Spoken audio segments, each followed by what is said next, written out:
Hoje a gente vai aprender sobre REST e sobre idempotência, que é bastante difícil de pronunciar. Vamos falar sobre os métodos mais utilizados de REST, que são GET, POST, PUT, PATCH e DELETE. Primeiro vamos entender o que é a tal da idempotência e por que isso é importante para a gente entender REST. Idempotência, a palavra idem aqui vem de igual, significa que não importa o número de vezes que a gente faça o request, o nosso resultado vai ser o mesmo. Ou seja, se eu fizer um post várias vezes, o que vai acontecer?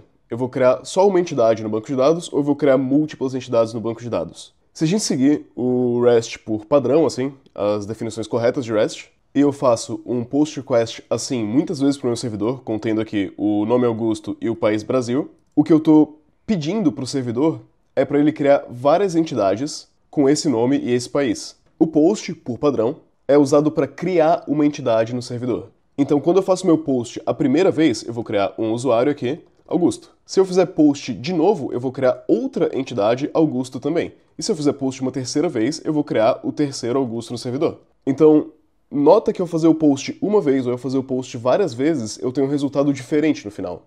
O post, ele não é idempotente. Então, colocamos aqui o nosso post na listinha de requests que não são idempotentes. E só para reforçar, o post ele é usado tradicionalmente para criar entidades no servidor. Agora vamos então para o nosso GET. Se eu der um GET aqui em /user e o meu user ID é 1, não importa quantas vezes eu faço o GET, eu não vou estar fazendo nenhum side effect no servidor. Teoricamente, se o GET estiver implementado de forma correta, a única coisa que eu vou estar fazendo aqui é buscando o meu usuário. É buscando o usuário de ID1. Então, se eu executar um GET ou se eu executar 30 GETs, o que acontece é a mesma coisa. Então, o nosso GET, tradicionalmente, ele é usado para retrieval, para buscar informações no servidor, e o nosso GET ele é idempotente, porque executar um ou executar vários, o resultado no servidor vai ser o mesmo. Então a gente criou e a gente buscou o nosso user no banco de dados. Vamos alterar agora uma informação desse user. Para alterar informações, tradicionalmente a gente usa o patch. O patch, aqui no nosso exemplo, notem, no nosso primeiro request a gente tem um get em user1, a gente puxou aqui o username e o e-mail dele. No nosso segundo request, a gente vai dar um patch no user1 e a gente vai apenas alterar o e-mail dele. E se a gente der um get novamente depois, a gente viu que apenas o e-mail foi alterado. Então no patch, eu vou só enviar os campos que eu quero que sejam alterados na entidade. A pergunta é, o patch é idempotente ou não é idempotente? Tradicionalmente falando, se corretamente implementado, o patch não é idempotente. Se eu executar o patch aqui uma vez, eu vou alterar o meu e-mail. Se eu executar o patch na segunda vez, eu não vou estar alterando o e-mail novamente. O patch ele causa side effects nas entidades existentes no servidor. Esse aqui não é um exemplo ideal para isso. Imagina que a gente tem um patch para aumentar o número de compras que um usuário fez. Se eu fizer o patch uma vez, eu vou estar aumentando o número de compras de 0 para 1. Se eu fizer outra vez, eu vou estar aumentando de 1 para 2. Se corretamente implementado, eu não consigo garantir idempotência em todos os patches. O próprio intuito do patch é causar side effects no servidor. Isso não é um comportamento idempotente. Repetir o mesmo patch várias vezes pode causar resultados diferentes. E essa é a principal diferença entre o patch e o put. Vamos puxar um exemplo aqui de put. Eu dei o get a primeira vez, eu puxei aqui minha entidade, meu usuário, que tem o username galego e o e-mail galego, e eu dou um put em usuário com ID1 e o e-mail augusto@mail.com. O put ele não é usado necessariamente para criar uma entidade, dá para fazer isso, mas o put está sempre afirmando que o usuário 1 agora vai ser updated, né, vai ser atualizado para o que eu acabei de enviar.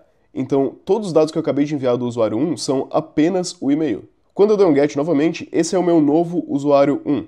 A entidade inteira foi atualizada. Se eu executar o put uma vez, eu vou ter essa uma entidade, né? Se eu executar o put 50 vezes, eu vou ter o exato mesmo resultado no servidor. Eu vou ter a mesma única entidade no servidor. E se tiver o mesmo input, eu vou ter o mesmo output e o mesmo resultado. O put, ele é idempotente. Se eu tivesse feito um post 50 vezes, eu teria criado 50 usuários. Se eu tivesse feito um put 50 vezes com o mesmo ID, né, com os mesmos parâmetros, eu criei ou eu dei update em apenas um usuário. Agora, um negócio importante ressaltar aqui é que o put, embora ele seja idempotente, ele não necessariamente é seguro. Porque observa aqui que eu fiz um put e eu perdi informações que eu tinha no meu servidor. Isso é possível, isso é exatamente o esperado, na verdade.